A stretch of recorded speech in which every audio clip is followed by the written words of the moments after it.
Hey guys, welcome back. It's Missy, and today we're going to be talking about something that I don't think is talked about enough, and that's the religious narcissist. Now, I'm not here to bash religion because religion in itself is not terrible. I've seen, beliefs, having a belief and believing in something can be a really beautiful thing. I've seen people do really well in their lives and create beautiful lives by having beliefs, and having something to hold on to and believe in is important. So religion in itself, I'm not going to say is terrible. I'm going to say more so the way that we as humans deal with religion, or the way we project religion onto others, is where it can get unhealthy. And religion is a place where narcissists can hide and use as a weapon and a tool to hurt other people. And that's what we're going to be talking about today. Now, before we get into today's video, if you are new here, welcome. My name is Missy. I am a life and relationship coach, and on this channel we get to the root of the issue and we learn how to heal and deal. So if that's your thing, go ahead and hit that subscribe button. I would love for you to be a part of the fam. And if you already are a subscriber, I really appreciate you so much. Also, if you are interested in any of my coaching services, I will leave it all in the link down below, which you can go ahead and check out. Let's get into today's video. Every religious narcissist is very different. There's malignant narcissists, where it is way more outright with the way that they abuse others, and then there is the covert religious narcissist, where they are way more sneaky and manipulative the way that they abuse others with religion. With covert religious narcissists, there's way more hidden digs, secret digs, passive aggressiveness, acting like they do things for God and for others and they're a servant. There's a lot of that, but behind closed doors, they're big gossipers. There is a lot of condemning or acting like they're superior, but the way they do it, they speak in such a manipulative way. You may see something's off, but pay no mind, because you're like, oh well, they do all these nice things, so they must not be that bad, or maybe I'm just mishearing things. Then with malignant narcissists, they have a way more of a need for power, and they have a huge grandiose sense of self. They are more outright abusive in the way that they condemn others and they punish others for the wrongdoings and things that are against God. But the one thing all narcissists have in common is they crave control. So a religious narcissist will try to control what you eat, what you wear, who you talk to, things that you watch, things that you say, who you hang out with, and they'll claim it's coming from God, or it's in the Bible, or it's in the Quran, it's in the scriptures. They will use scriptures, Quran, the Bible, whatever. They will use these things as a tool, and they will interpret these verses the way that they want to interpret them, and then try to command you and force you to follow it. Religious narcissists are very rigid in the way that they think about religion. They expect you to be this certain way. You have to go to church, you have to go to temple, you have to do these certain things at this certain time, and there's no excuses, there's no empathy, there's no understanding. You have to do it, otherwise you're a terrible Christian, you're a terrible Muslim, you're a terrible Jewish person. So they're constantly trying to force you to do things or behave in a certain way, and they will try to isolate you from others, so that way it becomes to a point where they're the only voice that you hear. So then it becomes easier to manipulate you because you don't have other people in your ear saying, hey, that's a little messed up, or they're sharing their beliefs and it can change the way that you see things. And to further manipulate you,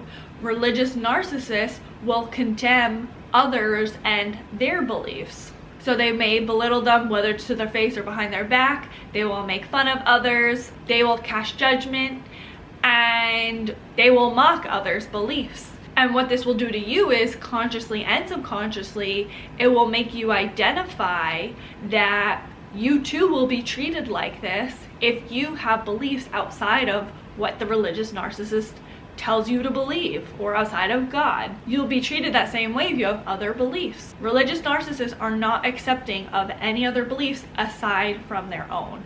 Theirs is the only one that's correct. Religious narcissists also like to feel special, so they will claim that God speaks through them. And what they'll do is they'll manipulate people through this voice.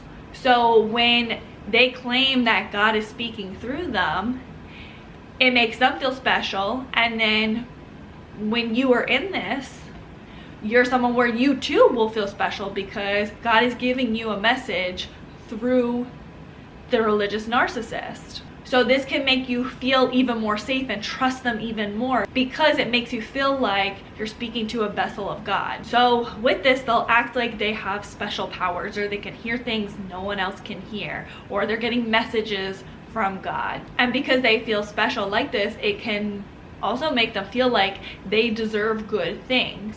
And other people are not as deserving of these good things because they're not enough. And they are not the chosen person that God has spoken through to. So because they're the spokesperson for God, they feel superior. And if you ever disagree with them, the person who's sharing God's word, then you are sacrilegious. How dare you question God? Who are you?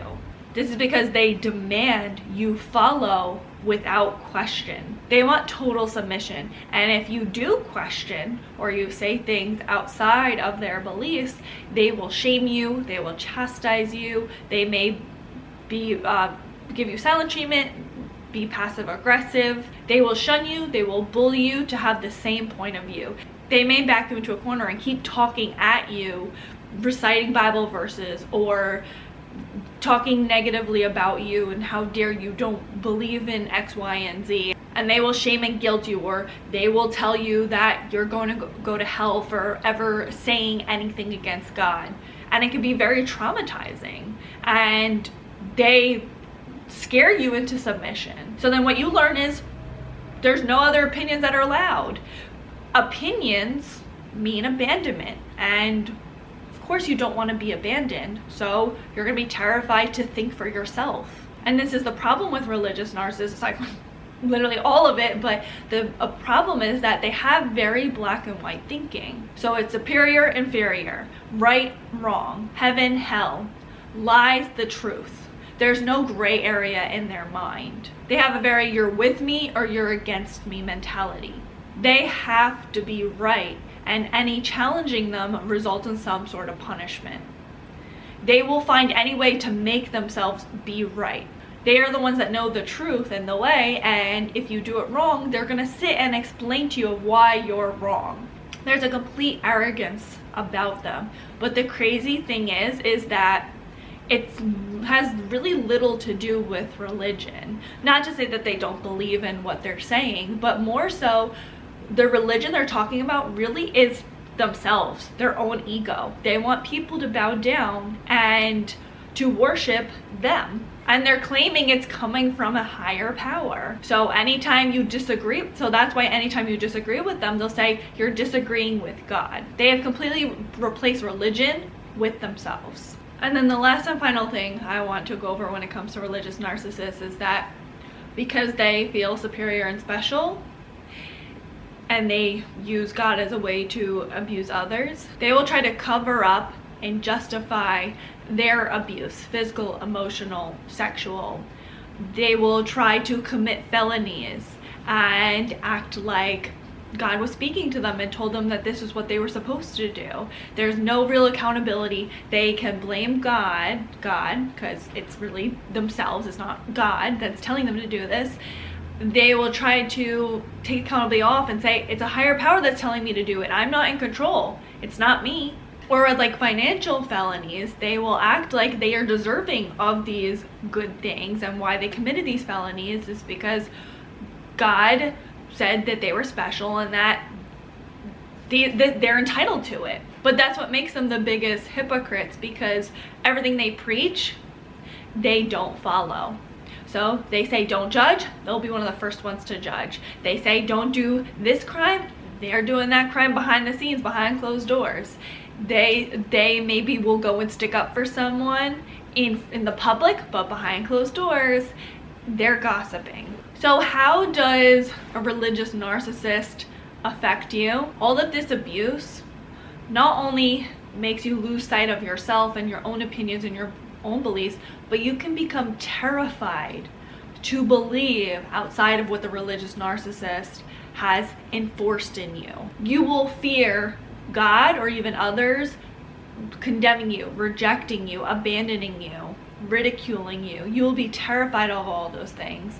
So even if you maybe are away from that environment, you also can be terrified to think differently. You on a logical level can understand, okay, these are things that I don't agree with. I don't believe in a God that punishes people for being gay, or I don't believe in this. But on an emotional level, you could be terrified to believe in things outside of that, because there's still this deep-seated belief that something negative can happen to you if you believe outside of what was ingrained in you.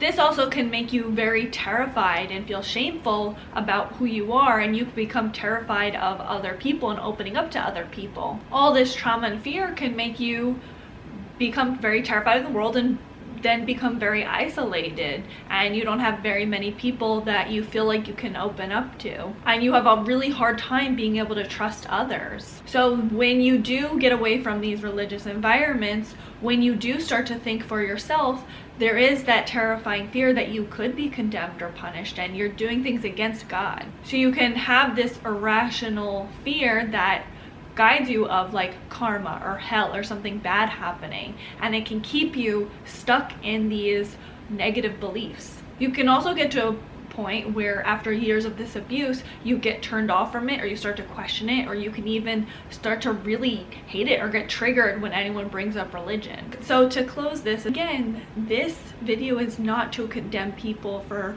having religion or for having beliefs. It's more so to bring awareness that there are narcissistic people that will be like wolves in sheep's clothing, or people that will use religion as a way to manipulate and abuse others. So it's not to say, you know, be afraid of religion. It's more so to say, hey, this is what you want to look out for. So what you want to look out for are people that are not willing to hear others out, people that condemn others for other beliefs, people that act like their religion or their beliefs are superior to others, people that try to manipulate, shame, or guilt others into believing what they believe in, and gossipers. All these types of people are people that you want to stay away from, and you more so want to surround yourself around people that their actions match their words.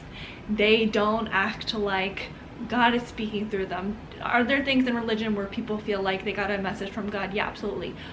But if it's a negative message where you're trying to control or manipulate or hurt other people, that doesn't sound like it's a good message. So more so focus on the people that have good messages, empowering messages, and use that intuition. It's always right.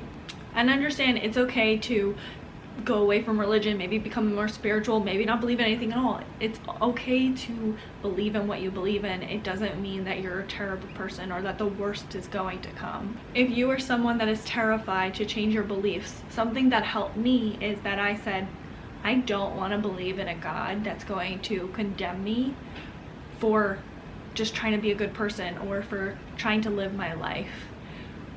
If I was a bad person, I could understand, but I always have the intention to be a good person. So maybe that belief can help you, give you permission to let go of some of that trauma that you've endured growing up in these religious places or being in these religious places for years. So what do you guys think? Leave it all in the comments below, and please don't forget to like, comment, and subscribe, and share with someone that you think may need it. Until next time, thanks for watching. Bye guys. So yesterday was one of the scariest days of my life because my dog had like a seizure, or she passed out. I don't even know what happened. So we had to drive her to the hospital, and when she was in the car, she was shaking a little bit because she thinks that I'm taking her to the vet, to her doctor, and I'm such a I'm such a psychopath. I was like, no, it's okay. The way I soothed her, I was like, no, it's okay. We're not going to Dr. So-and-so. We're actually going to someplace much worse. It's to point out